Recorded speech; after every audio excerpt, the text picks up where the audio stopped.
I remember when you had your big show, right? Your Novena show. The Exorcist, so much drama. I loved it. I was sitting next to Pablo, who's in the back. I'm gonna call him out. He's right there. And I just remember looking over and be like, this is so dramatic, but it makes so much sense. It's so beautiful.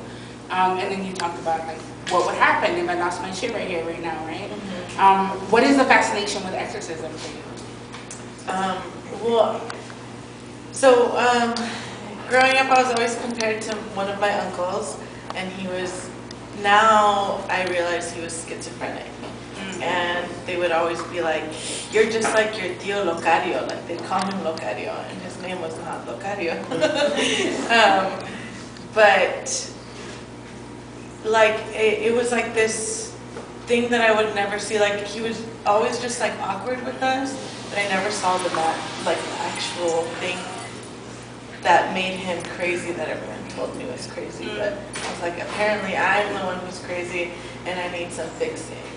You know, and I've always been told by my parents, like, ¿Cuándo te vas a arreglar? Like, when are you gonna fix yourself and be a normal person? And it's like, never. But also the exorcism, I think for me is like, well, I'm fixing myself all the time. Whenever I want to fix myself. That's so beautiful. And like, even when you say like, ¿Cuándo te vas a arreglar? Right? Like it's like there's something broken, right? Because you're this untraditional being. And I was going to ask you this earlier.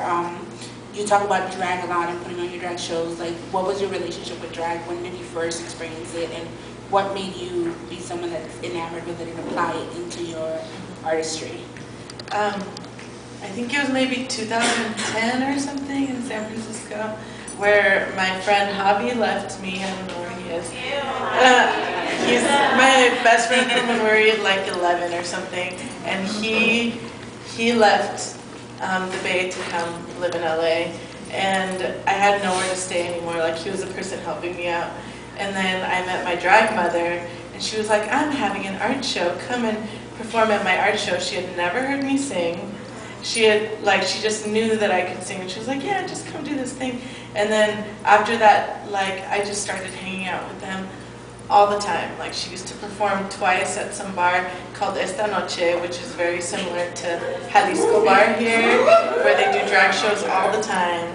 And I used to like go and get ready with the drag queens downstairs, and where it became like normal for me. Like, it just was like, yeah, go down there. Like, and they didn't let anybody down there. They didn't even have a bathroom down there. Like, there was a hole, and you had to clean that hole if you really needed to go. It was real. It was real. That got really close really fast.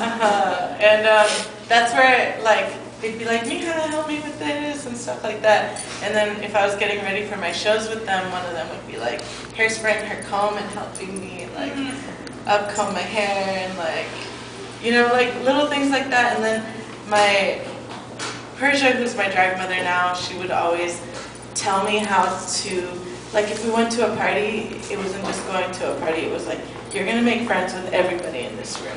We'd be blacked out by the end of it, but we were friends with everyone.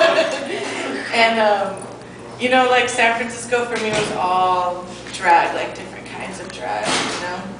And so I learned from watching people do one song that they weren't even singing, and, like, was just so captivating. And I was like, I want to do that with my music.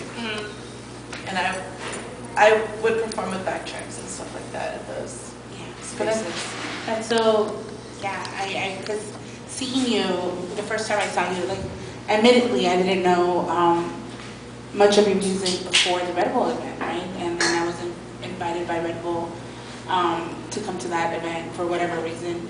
And I'm so glad that it worked out that way.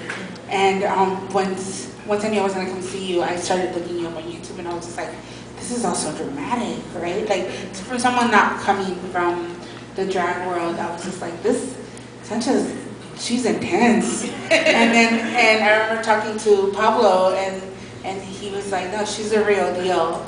And then seeing your show, be like, this makes perfect sense. It's our culture. It's so much of our in the Latinx community is so much of what gets othered, what gets secret, what gets pushed into the back of the rooms, right? Exactly. And it's so beautiful when you're on stage because you're bringing all of that forward in full display, beautiful display. So with that, we're going to move into Me Voy Cine.